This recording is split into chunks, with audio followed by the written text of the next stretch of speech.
Hello dear students, welcome to PharmWise Academy.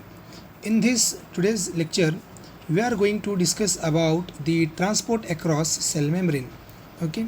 In the earlier classes, we have already studied about the different body postures, different body cavities, and in the second video, we discussed about the homeostasis.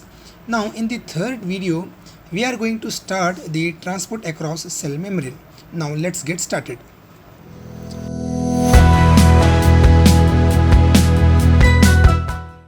So see, basically the transport across the semi-permeable membrane is nothing but the cell membrane. Okay, semi-permeable membrane is cell membrane. Why it is called semi-permeable membrane, I will just say you in the upcoming time. For the time being, you understand the cell membrane is semi-permeable membrane, and it is of 5 types. They are the active transport, passive transport, facilitated transport, ion pore transport, and carrier mediated transport. Okay, but we have to study only about these two, that is active transport and passive transport. Now before studying the active transport and passive transport, first we have to understand the structure of the cell membrane. So we will just look the structure of the cell membrane. Now this is the cell membrane. The cell membrane is a phospholipid bilayer. Why it is phospholipid bilayer? Because the cell membrane is made up of these particles. Okay, these particles, this is called a phospholipid. Why? Because it is a phosphate head. It is a phosphate head and the tail is lipid, so it is called as the phospholipid molecule. And the cell membrane is made up of the chain of these polymers, these molecules, and it is a polymer of this phospholipid molecule, and this similar chain is present in upward direction in the downside. So totally there are two lipid layers present, hence it is called the phospholipid bilayer. Now coming to the next thing, you can see some yellowish structures. Okay, in the structure of the cell wall there are some structures. These are the cholesterol. Okay, here it is given, it is the cholesterol present there in very minute quantities. The cholesterol will be present. Okay, now we are talking about the transport across cell membrane. So how a molecule, let's take example A. If it is a molecule present outside the cell, that is extracellular matrix, how it will be going to inside the cell, that is intracellular matrix. How it will be going from extracellular to intracellular? This is by the transport. Now the transport is brought about by these molecules. Okay, these the blue structures, these are the protein molecules. Actually they help the molecules bring they help the transport of molecules from outside to inside or from inside to outside. Okay, these are the protein molecules. Now these protein molecules, when they open up to transport any cell, to transport any molecule, then they will open up and make this route. Okay, this route like cavity will be present, and this is called the protein channel. Through this channel the molecules will pass us. Okay, now this is the simple anatomy of the cell membrane. Now how the transport is occurred? Okay, whether it is the same scenario, if this is a water soluble compound or water insoluble compound is there, then will be the same mechanism followed. Now let us see in the active transport. The first topic we are going to study is the active transport. The active transport, in this process the energy is required. Okay, we have to provide energy. Okay, why we have to provide energy? Because the active transport is a process in which solids or molecules, we can say, cross the semi-permeable membrane from its lower concentration to higher concentration. Okay, whenever this is the concentration gradient and here concentration is low, here the concentration is high. Usually when the concentration of lower concentration is there, from this the molecules, when it has to move to higher concentration, then it requires some energy. Okay, keep this in mind. So therefore in active transport, the energy is required for carrier proteins, that are the protein molecules, to move solids across the membrane. Okay, now this is the proper definition. You have to remember, the active transport is a process in which solids cross the semi-permeable membrane from its lower concentration to higher concentration. It requires some energy. Now what is this? Let's say for example that the concentration of A inside the cell molecule. Okay, this is the inside the cell, intracellular matrix.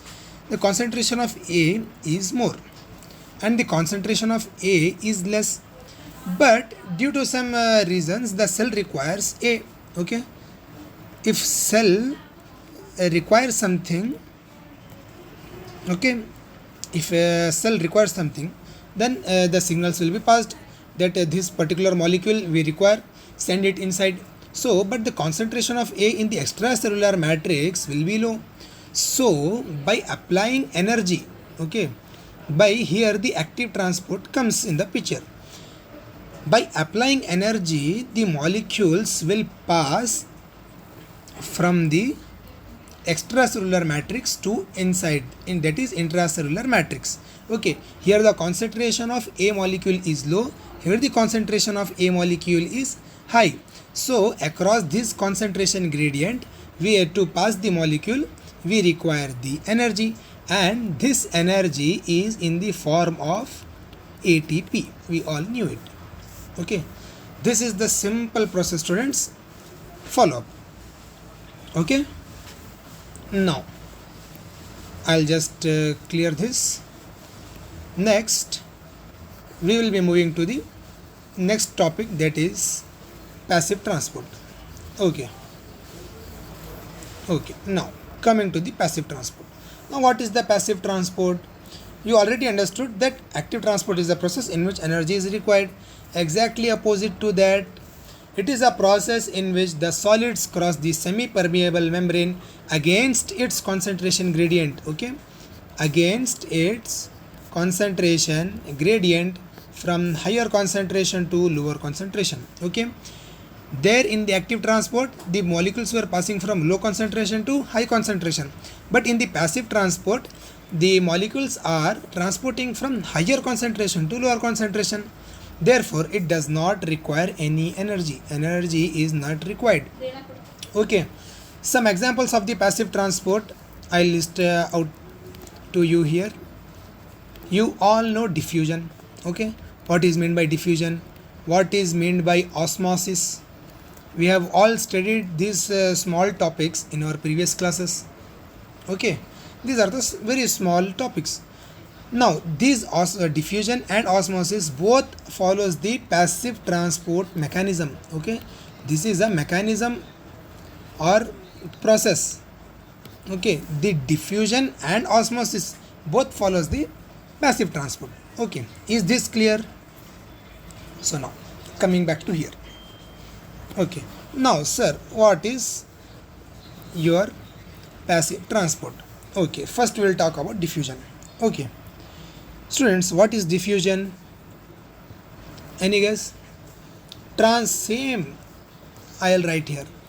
Diffusion. Okay, transport of molecules from high concentration to low concentration. Okay, here the one sentence is very important, that is until it reaches its equilibrium. Okay, until its equilibrium. Okay, until the equilibrium is achieved, the molecules from the higher concentration to lower concentration will be go on transporting until its equilibrium. After attaining the equilibrium, they will stop. Now here in the diffusion, same. Okay, molecules, for example, here the concentration of A will be low, here the concentration of A will be high.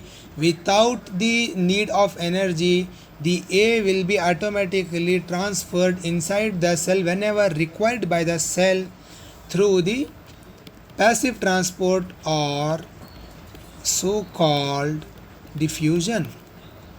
Okay students, is this clear? Now moving on to next very small topic, that is osmosis. Okay, now what is osmosis? Yes, what is osmosis? See, osmosis is very much similar to diffusion, but it is different. How it is different?